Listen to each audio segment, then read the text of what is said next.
Bada boom, Riddles Coach fan in the room. How you doing? Hey, what is going on to my mini sites and all my guys who can eyes out there? You already know it's your boy Jordan the Don Adorno. And if you did not know, yes, what you see on your screen is correct. We will be reviewing the newly released Bandai movie monster series Gamera figure from the highly anticipated and extremely excitable Netflix anime series Gamera Rebirth. Now, I know I've been on hiatus for quite some time and I do apologize, so hopefully this does make up for it. So enough chit-chatting, you guys.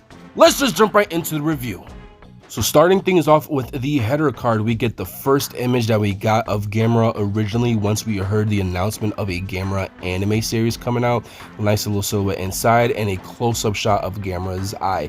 Other than that, the header card is acceptable. Now on to articulation.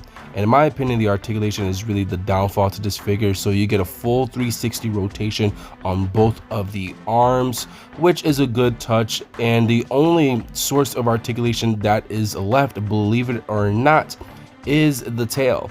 Now you would see you could swivel it back and forth. You could do a full 360, but because of the beefiness of Gamera's shell, it really prevents you from doing that. I do believe that they should have added at least one more source of articulation, maybe a full 360 head rotation. And also because Gamera is a bipedal kaiju, they should have had some source of leg articulation as well.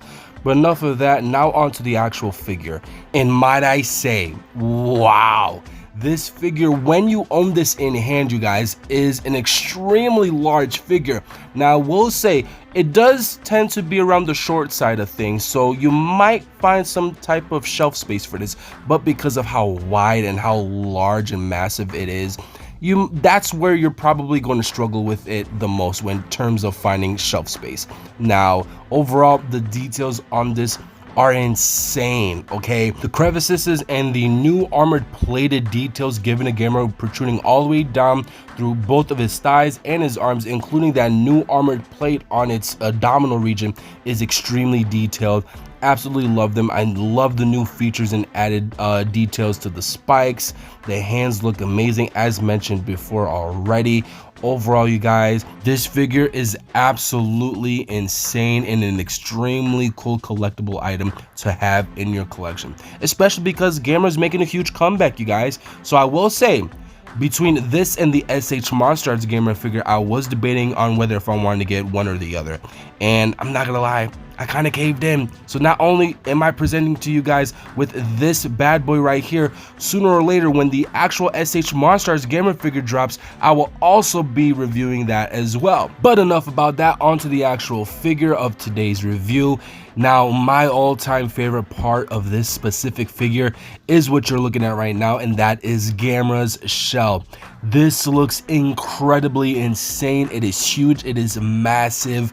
Bandai movie monster series did not disappoint when really captivating the overall new look to Gamera. Now, in my opinion, I believe that this overall design was based off of that fan-made film that we had a couple of years back with Gamera. Now, if that was the overall direction that this specific guy was going for, this new look of Gamera, it does not disappoint. It did an absolutely tremendous job. I just love the overall new agitated look that the shell has, let alone the entire Gamera design. I love how certain layers overlap others, but yet those are being overlaid are still bigger than the rest. Now, just like articulation, one of the other downfall sides to this figure, in my opinion, is I guess you could say the poor lack of commitment when applying great paint applications to their figures, and this is a great example of that. We do get like a fleshy tone color for the tongue. You get the bone texturing type of color for the teeth. The claws and the feet are black, and you get to see a bit of like aqua metallic blue from the abdominal regions, the throat region as you saw in the previous picture, and also Gamera's eyes. And another downfall is the lack of details that was given underneath the figure and that huge seam that you saw when going over the shell of Gamera. I do believe that that could have been covered up, but overall, you guys, this is a tremendous figure to own, like I said. So now, before we wrap things up, here are some size comparisons with my other collectibles in my collection.